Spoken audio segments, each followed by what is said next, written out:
Lord's engineering college Hyderabad का वाहिद मुस्लिम minority institution पिछले साल 200 से ज्यादा स्टूडेंट्स को मिली है यहाँ पर बड़े कंपनीज में प्लेसमेंट, जिनमें सबसे ज्यादा सालाना 13 लाख रुपए की सैलरी भी मौजूद है।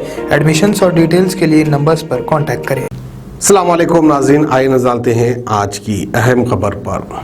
किसान आंदोलन और बड़े बड़े बिजनेसमैन किया लोन अप्रूवल। आज की न्यूज़ है, आज की ये हमारी खास खबर है। किसान आंदोलन अब तक खत्म नहीं हुआ। आज को पूरे 17 दिन हो गए। दिल्ली के अतराफ बॉर्डर्स पर किसानों ने आंदोलन पर बैठ गया और सारे हाईवे के रोड्स को बंद कर दिया। खैर नाज़रीन, किसानों का ये मसला जो भी है हल होगा या नहीं होगा, आने वाले वक्त में पता चलेगा। कृषि कानून को वापस लेने की बात कर रहे हैं, कृषि कानून वापस होगा या नहीं होगा। नाज़रीन, आपको एक बहुत ही अहमियत की बात बताता चलूं कि कृषि कानून जो है दरअसल ये लॉकडाउन के टाइम पर अप्रूवल हुआ था। किस तरह से अप्रूवल हुआ था ये सुनकर शायद आपको थोड़ी सी हैरानगी होगी, या हो सकता है आपको काफ़ी हंसी भी आएगी, क्योंकि कानून कुछ इस तरह के अंदाज में बना था। लॉकडाउन के दौरान ये कानून को पास किया गया था और ना ही इस पे चर्चा हुई और ना ही इस पे कोई वोटिंग हुई, यानी किसी को ये मौका ही नहीं मिला कि इस पे चर्चा करें।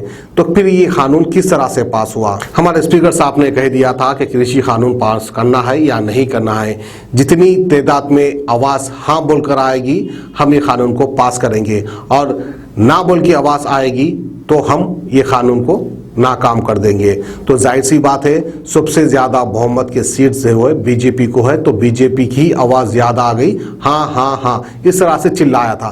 चिल्लाने पर वो आवाज़ सुनकर इस कानून को पास कर दिया गया। ना ही कोई चर्चा हुई, ना कोई गुफ्तगू हुई, ना ही किसी को कुछ समझने का मौका नहीं दिया। आखिरकार हड़ाहुड़ी में, अंडरस्टैंडिंग में ये कानून को पास किया गया। अब अंदरूनी सेटिंग थी, नहीं थी, क्या है क्या नहीं, ये आप बाखूबी समझ सकते हैं, क्योंकि किसानों का इस तरह अपने गांव को छोड़कर सड़कों पर आ जाना, अपनी जान की बाजी लगा देना।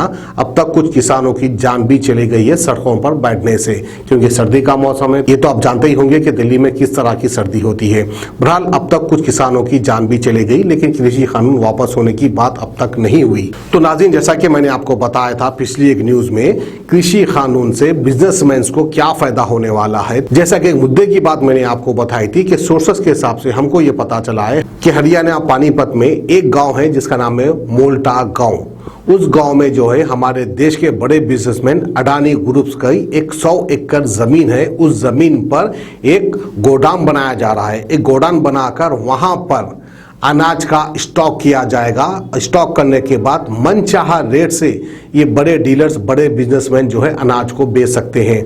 और इतने बड़े पैमाने पर ये गोडाउन बनाया जा रहा है। गोडाउन के अंदर जो है ट्रेन के ट्रैक भी डाले गए, यानी जो रेल के पटरी आते हैं वो तक भी डाले गए। तो अब अंदाजा लगाइए कितने बड़े पैमाने पर ये गोडाउन बन रहा है हरियाणा में। तो इसी की भनक लगने के बाद किसान जो है अपने अपने गांव छोड़कर सड़क पर आ गए, आंदोलन पर बैठ गए। खैर, बड़े बिजनेसमैन है भाई, इनकी बात शायद हुकूमत को माननी पड़ेगी। जैसा कि हमारे मोदी जी हमेशा कहते हैं, मैं तो फकीर आदमी हूँ, मेरा क्या है, जब भी आवाम मुझे पसंद नहीं करेगी मैं जो है पोटला बांधूंगा, खांदे पे डालूंगा और पहाड़ों पर चला जाऊंगा। ये मोदी जी का एक फेवरेट डायलॉग है, जो हमारे देश में और हमारी दुनिया में इस डायलॉग को बहुत पसंद भी करते हैं। मोदी जी हमेशा इस तरह की डायलॉगबाजी करते हैं। तो बहरहाल मोदी जी को फायदा हो या ना हो, लेकिन बिजनेसमैन को काफ़ी फायदा होने वाला है कृषि कानून की वजह से। तो आइए हमारे अडानी ग्रुप की और एक खास बात मैं बताता चलूँ। ये तो हो गई थी किसानों की बात। अब आइए बढ़ते हैं बैंकों की तरफ। बैंकों पर किस तरह से कब्जा जमा कर बैठे हैं हमारे देश के बड़े बिजनेसमैन। तो नाज़रीन, आपको एक खास बात बताता चलूं, हमारे अडानी ग्रुप को जो है ऑस्ट्रेलिया में कोल माइंस का एक बड़ा टेंडर मिला है। उस टेंडर की वजह से जो है हमारे अडानी ग्रुप को बहुत सारा लोन चाहिए। लगभग 100 अरब अमेरिकन डॉलर का इन्हें लोन चाहिए उस टेंडर पर काम शुरू करने के लिए। तो इसके लिए इन्होंने पहल की। हमारे इंटरनेशनल बैंक्स पर इन्होंने एप्लीकेशन भी दिया था कि इनको लगभग 100 अरब अमेरिकन डॉलर का लोन चाहिए, लेकिन वहाँ के बैंक्स ने इनकी इस एप्लीकेशन को रिजेक्ट कर दिया। तो कौन से बैंक है जिन्होंने अडानी ग्रुप्स को लोन देने से मना कर दिया था, मैं उसके नाम आपको बताता चलूँ। RBS, royal bank of Scotland, HSBC, Barclays bank, city bank और दयाशी बैंक, ये 5 बैंकों ने अडानी ग्रुप्स को लोन देने के लिए मना कर दिया। फिर वहीं पर अब हमारे अडानी साहब, अडानी ग्रुप जो है एसबीआई से उम्मीद लगाकर बैठे हैं। एसबीआई बैंक क्या 100 अरब अमेरिकन डॉलर का लोन देगी या नहीं देगी? मोदी है तो मुमकिन है, अगर मोदी जी चाहे तो क्या नहीं हो सकता। हम उम्मीद करते हैं शायद अडानी को जो है एसबीआई बैंक से 100 अरब अमेरिकन डॉलर का लोन मिल ही जाएगा। मोदी जी है तो मुमकिन है। तो ये थी हमारी आज की खुसूसी खबर। हमें दीजिए इजाजत। खुदा हाफिज।